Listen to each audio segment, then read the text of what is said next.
We're very grateful to be joined by three inspiring business owners and entrepreneurs today that we're going to spend a little time with. Ed Riley. First, I think it's safe to say that every single person in this room has a Hotel Syracuse story.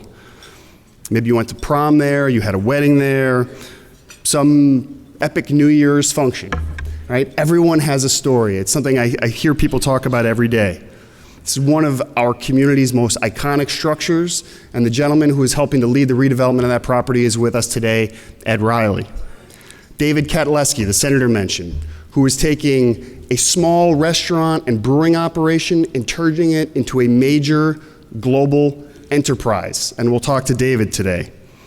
And also Mac Cummings, a locally grown entrepreneur who has taken a business, started it from scratch, and grown it into an economic engine that is thriving right in the heart of Armory Square in downtown Syracuse.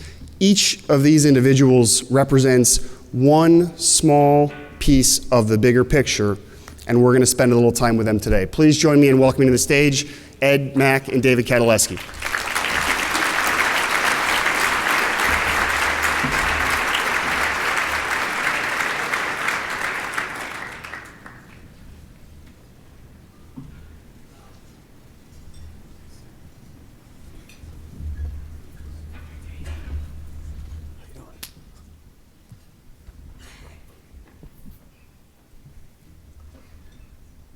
Okay, so let's start with you, Ed, because there are probably a lot of people in this room who are asking the similar question. You've probably been asked it before. You've got a property that's been abandoned and in disrepair for 10 years. You've got the roof leaking, you've got the paint peeling, concrete falling off the sides. What motivates you as a business owner and a member of our community to put your business, to put your time, to put your energy at risk for that project?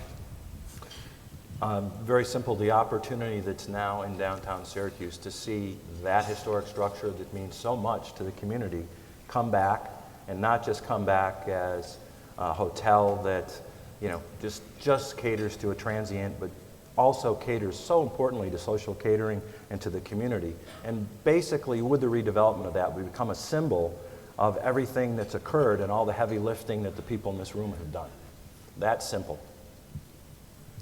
So, David, and it's sort of an interesting, I see a lot of parallels, but here you have a very successful business, right? Empire is an iconic brand to many respects, not only in Syracuse, but throughout the region.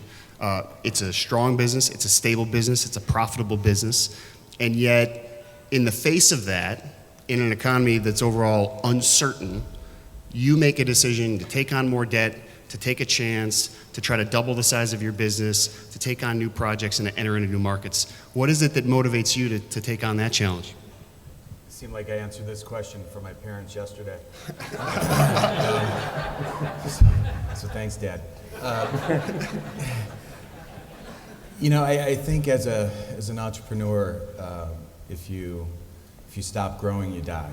And I really see there to be a huge opportunity for Empire to continue growing. There's a demand for our product. About 4 years ago, we started brewing our beer in Brooklyn to kind of test the markets, to see whether or not our keg beer would do well throughout the state. It is.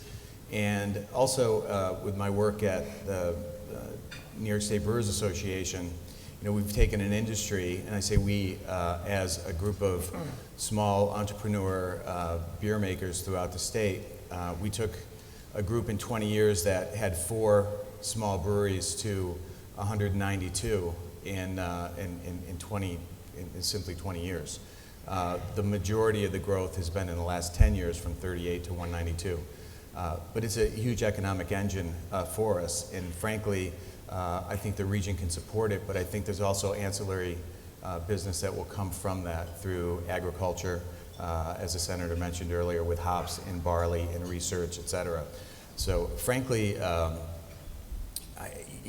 look at this business, even though it's a big leap of faith, I don't find it to be incredibly risky, because I think it's a natural offshoot to our growth. One of the interesting themes as we surveyed and we talked to all of our economic champions, whether it's this year or past years, is successful business people and the ones who have succeeded not just in 1 year, but have done it over and over again, have shown a level of versatility and adaptability that is pretty consistent. Here you are, a relatively young entrepreneur, homegrown entrepreneur, starting your business at a time when Syracuse was certainly not known as a place to start a high-tech company. You started that business with one goal in mind, and you've grown that business, but you've done it in very different ways. So why don't you talk about that? Yeah, so I think what Rob's saying kind of is we've reinvented ourselves a number of times, and to say it's been consistent, I think, especially Joe Charles, who's done our business tax returns, can say that hasn't always been the case. We've had a lot of ups and downs, and I think Senator Schumer's talk about all the idiosyncrasies that go into fixing a car these days. The underlying theme there is innovation.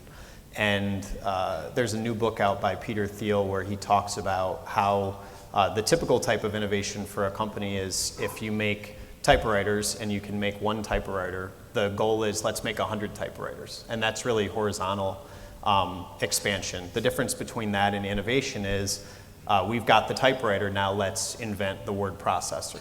And I think as a company, what we've tried to do is to constantly innovate. One of our core values is invention, and constantly inventing, constantly innovating not only keeps us on the cutting edge, but it allows us to get that horizontal expansion as we grow, and that's been exciting. So as an example, tell us where you started and where your business is today, what you're doing and how that's different.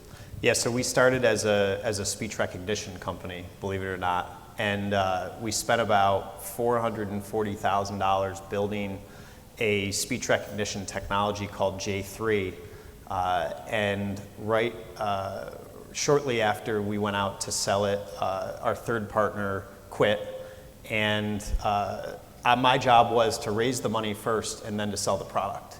And I'm disappointed to say that we never have sold one of J3. No one purchased it, literally.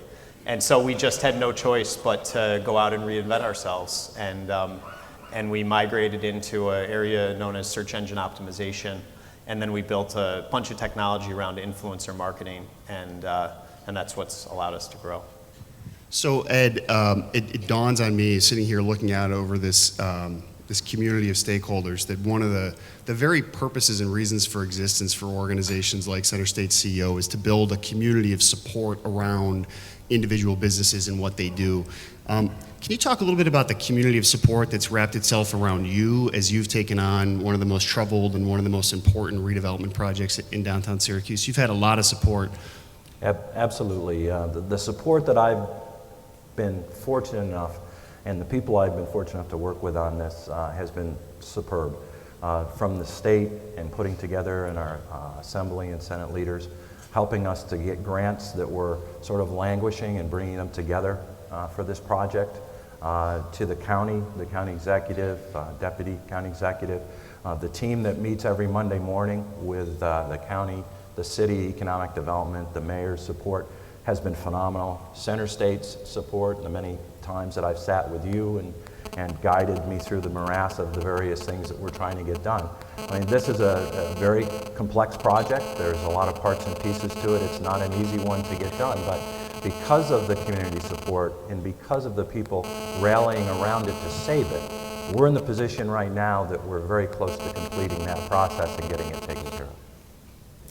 So upstairs all day long, we've had hundreds of businesses connecting to each other, right? Having small discussions around what opportunities they might have to do business with each other, to keep more of our spend here local, but not just to keep that money local, but how members within this business community can help enhance each other's value-added proposition.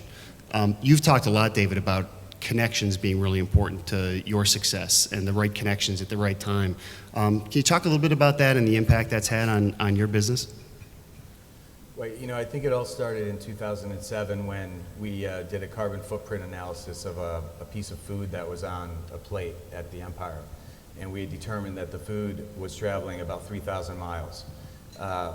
That was shocking to me in light of the whole global warming concept that it had really taken center stage. We were concerned, and even though we're in the basement of a building in Armory Square, we thought that maybe we could do something that was relevant, that could make a difference.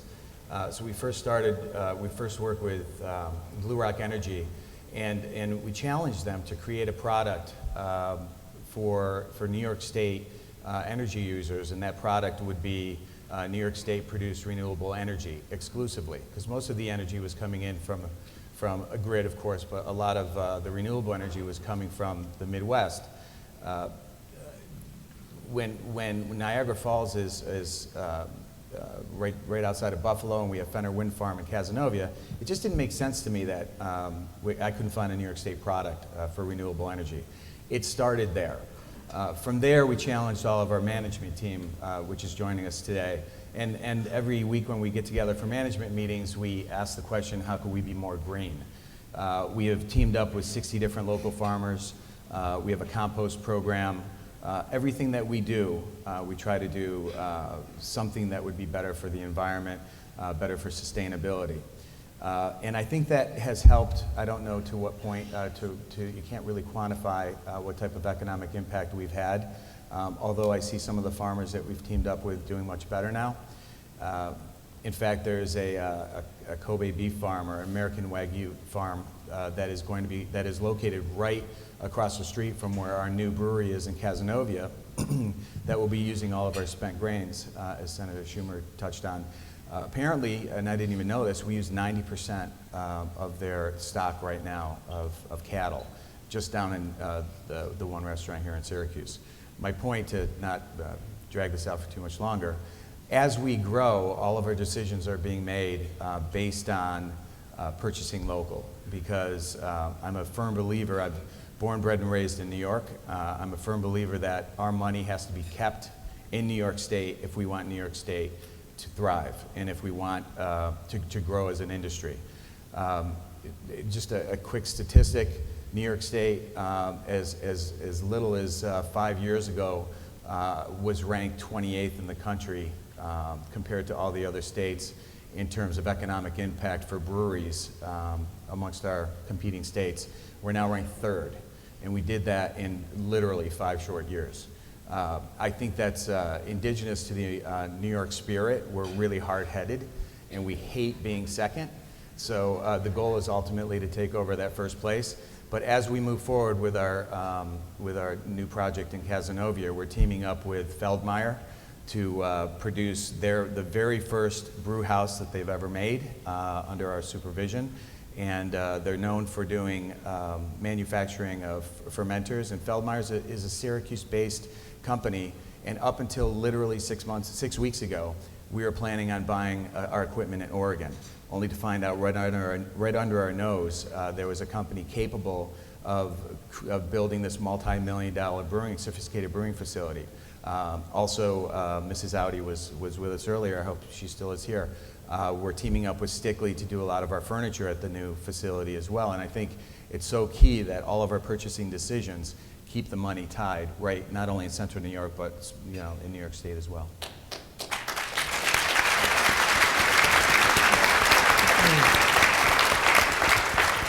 So Mac, you've actually onboarded probably more people than most companies in Central New York over the course of the last year. One of the things that strikes me as you look at your business, you have it as part of your mission statement to attract the best people, to retain the best people. And we've seen some of the data over the course of the last decade that for the first time in 30 or 40 years, Central New York is a place that millennials are moving back to. Talk a little bit about, of those 60, 70 new people you've hired, what are they looking for? What do they want? What motivates them to come to work, not only for Terakeet, but to stay and work in a place like Central New York? Yeah, so I think there's a statistic, but when you go down the list of reasons that someone stays in a job, I think usually pay is like number 8 or 9 in the list, and we certainly care about paying our people well. But a big part, I think, for the folks that work for us is the location of our business. We're right in Armory Square in downtown Syracuse, and we've fostered a really unique and fun environment for people to work in.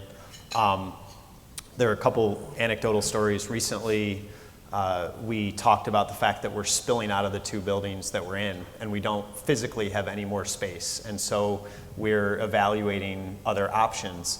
And someone raised their hand and they said, this is more of a comment than a question, but we're not leaving Armory Square.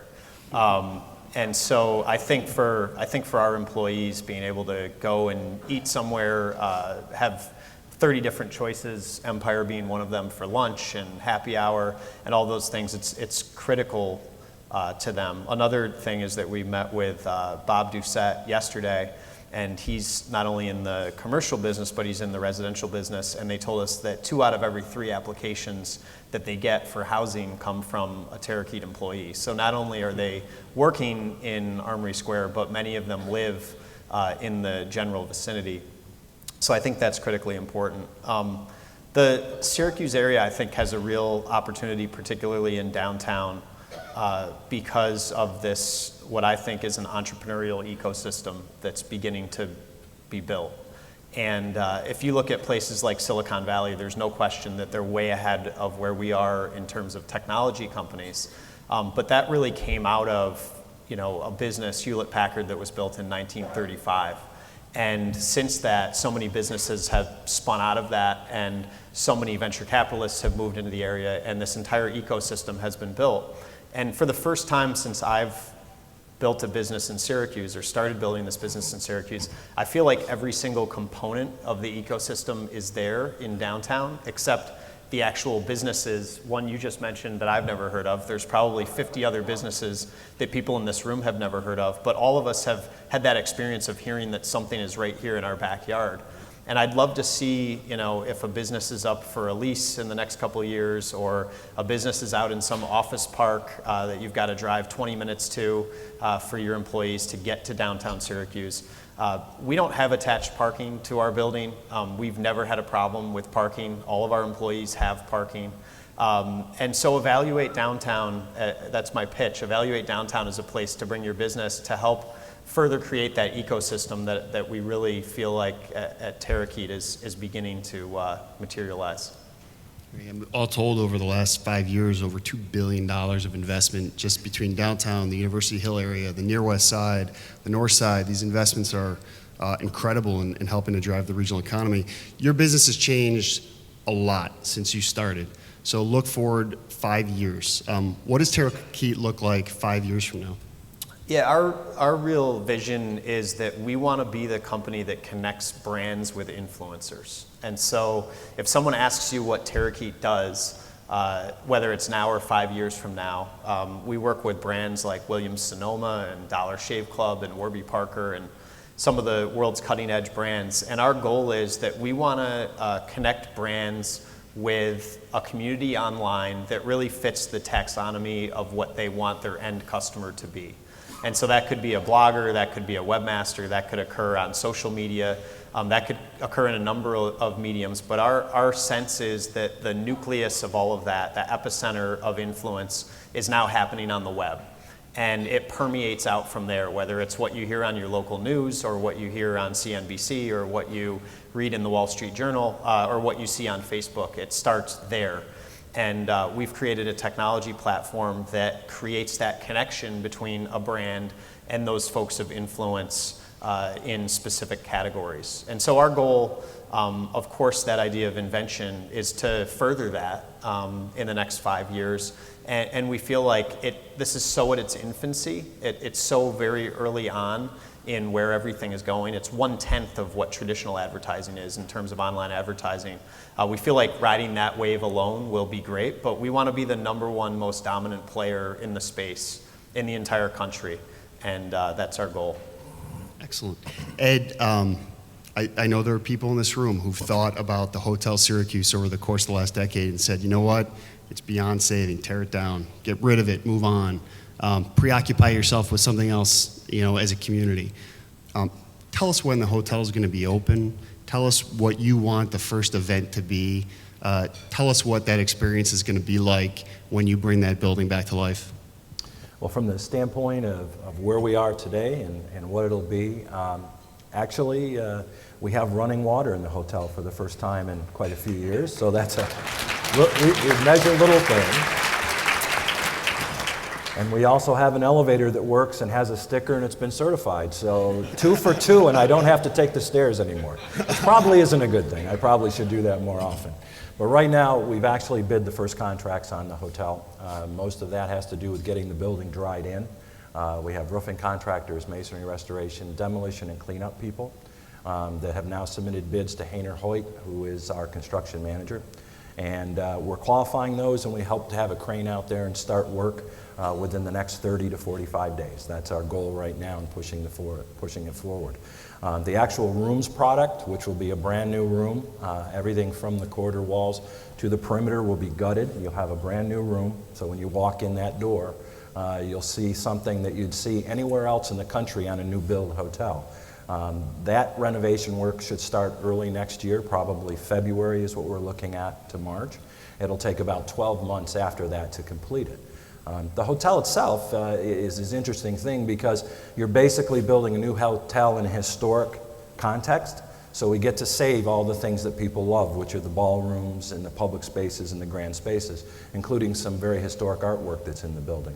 And we're looking for an opening in the first quarter of 2016. Right around the corner, and we're pushing hard for it, and I won't take my foot off the accelerator, but all our consultants, vast majority of which are local, and if they're not local, they have local ties. That's a requirement that I want to keep, and keep people that have some ownership to this hotel and this grand structure there. And then to open the hotel is going to be very simple. I think that we are going to have an open house and invite our entire community to come. Because much as it was when the hotel was built 90 years ago, and it celebrated its 90th birthday this August of its opening, it was a community project then, and it's coming to be a community project now. So we want to respect that, we want to embrace it, and we want everyone to use it. So some of you may know that David Katleski joined us on the trip that a number of folks at Center State CO recently took to China, and I developed a really remarkable respect for David through that process, that keen business acumen that you displayed in so many of those discussions, whether it be with business owners, governmental officials. And then you had to go and one-up that by getting sued by George Lucas, right? As a kid growing up, I literally watched Star Wars, the original Star Wars, 300 times by the time I was 9 years old, right? Now you're my hero. I have one question for you. Is the Empire going to strike Spock? I was wondering if you're going to go there. Because it's Halloween, I brought a little prop. For those of you that haven't seen our video online, let's see if I can get this thing to work. It's kind of funny. Don't know the power of the dark side.